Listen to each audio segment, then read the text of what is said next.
ফিরে আসতে দেখে সকলে সখীরা আমার বলছে, শ্রীমতী রাধা রানী কি জয়, শ্রীমতী রাধা রানী কি জয়, শ্রীমতী রাধা রানী কি জয়।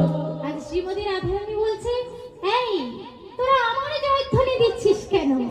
আমি যার কৃপায় শ্রী যমুনা থেকে জল আনতে পেরেছি, তোরা আমার প্রাণ গোবিন্দের নামে জয়ধ্বনি দি।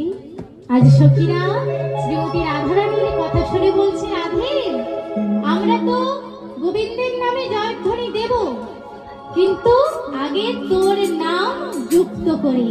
এই বলে সকল সখীরা কেমন ভাবে জয়ধ্বনি দিচ্ছে, রাধা গোবিন্দ কি জয়, রাধা গোবিন্দ কি জয়, রাধা গোবিন্দ কি জয়।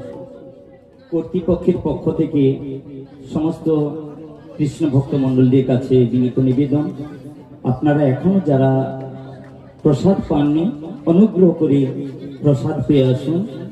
কর্তৃপক্ষের পক্ষ থেকে আপনাদের চরণে বিনম্র নিবেদন, আপনারা প্রসাদ পেয়ে আসুন। এখনো পর্যন্ত যেনারা প্রসাদ পাননি প্রসাদ পেয়ে আসুন। হরে কৃষ্ণ। হরে কৃষ্ণ। জয় রাধে। তো আজ সকল সখীরা রাধা গোবিন্দের নামে জয়ধ্বনি দিচ্ছে। আর বৈদ্য যে বলেছিল তিনটি অনুপান কি কি মনে আছে মায়েরা? তিনটি অনুপান কি কি? অক্ষয় বটের মূল, পারিজাত পুষ্পের মূল, আর তিন, যদি কোনো সতী রমণী থেকে থাকে তাকে যমুনা থেকে জল আনাতে হবে। তাহলে এখানে সতী রমণী কে হয়েছে? শ্রীমতী রাধা রানী। সেই যে জল এনেছিল সেই দুটি মূল একত্রিত করে বেটে গোপালের সারা অঙ্গে মালিশ করে দিয়েছে।